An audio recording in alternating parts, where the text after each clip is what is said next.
Eco, eco.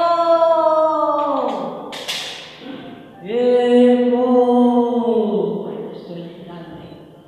Eco, eco, eco.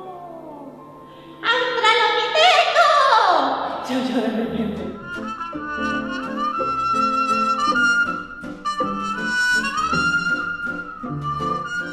Se lo llevaron al Centro Superior de Investigaciones Geofísicas, Geodésicas y no sé cuántas cosas más.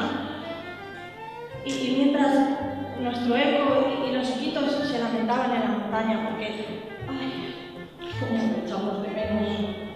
En realidad, era tan gracioso. Bien, detrás de los jarrones de una jaula, nuestro secreto era observado por un montón de sabios que lo observaban con grandes lupas. Uno comentaba, yo me inclino a pensar que esto no es un eco, esto es simplemente un hombre de las cavernas, decía uno de los profesores. Será un niño de las cavernas. Comentaba otro.